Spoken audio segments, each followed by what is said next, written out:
अल्लाह ने दीन इस्लाम ऐसा कामिल दीन अता फरमाया है जिसकी वजह से अहले दुनिया का जाने वालों के साथ भी राबता कायम रहता है। कायनात के वाली ने इस राबते के बहुत सारे फवायद का जिक्र किया है, जिनमें से एक राबते की कड़ी है बख्शिश की दुआ करना, जाने वालों के लिए मगफरत की दुआ करना। दुआए मगफरत का फायदा क्या है? शरह-उस-सदूर इमाम जलालुद्दीन सयूती अलैहि रहमा की किताब है, सफ़ा नंबर 491 है। और इमाम जलालुद्दीन सयूती जिनकी ये किताब है, उनके बारे में ये बात कुतुब में मौजूद है कि आपको बेदारी के आलम में 75 बार ज़ाते मुस्तफ़ा का दीदार हुआ है। और सैयदी अब्दुल अजीज दब्बाग मिस्र के गौसे जुमा हुए हैं, उन्होंने फरमाया कि जिसको जागते हुए एक बार हुजूर का दीदार हो जाए 2999 दर्जे विलायत के एक झटके में तय कर जाता है।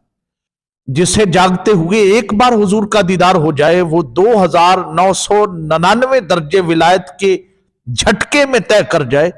जिस इमाम जलालुद्दीन सयूती को 75 बार बेदारी के आलम में हुजूर का दीदार हुआ, उनकी विलायत के दर्जों का क्या आलम होगा। और मकतबा फिक्र देवबंद के हकीमुल उम्मत अशरफ अली थानवी की किताब मलफूजात हकीमुल उम्मत जल्द नंबर 7 सफ़ा नंबर 139 पे वो लिखते हैं कि इमाम जलालुद्दीन सयूती वो हस्ती हैं जिनकी निगाह हर लम्हा रुखे वद्दुहा पे रहती है। अब वो इमाम जलालुद्दीन सयूती, उनकी किताब शरह-उस-सदूर सफ़ा नंबर 491, करीम आका की हदीस तैयबा, हजरत अनस रज़ियल्लाहु तआला अन्हु रावी हैं। आका ने फरमाया उम्मती उम्मत मरहुमा तदखुलु कुबूरहा बिज़ुनूबिहा व तखरुजु मिन कुबूरिहा ला ज़ुनूब अलैहा।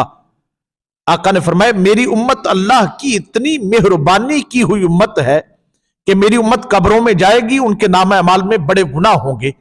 व तखरुजु मिन कुबूरिहा ला ज़ुनूब अलैहा, कयामत के दिन जब मेरी उम्मत कब्रों से निकलेगी नाम अमाल में कोई गुनाह नहीं होगा।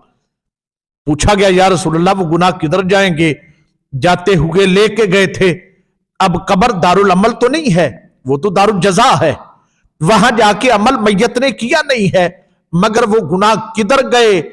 ऐसा भी नहीं है कि कोई अमल किया हो तो उसके नतीजा के तौर पर अल्लाह गुनाह माफ कर दे, वो गुनाह किधर गए? आका ने फरमाया तमहासा भी इस्तिगफारुल मुमिनीन लहा, ईमान वाले अहले कुबूर के लिए बख्शिश की दुआ करते हैं। अल्लाह रब्बुल इज्जत ईमान वालों की उन दुआए मगफरत की वजह से कब्र वालों के सारे गुनाहों को माफ फरमा देता है।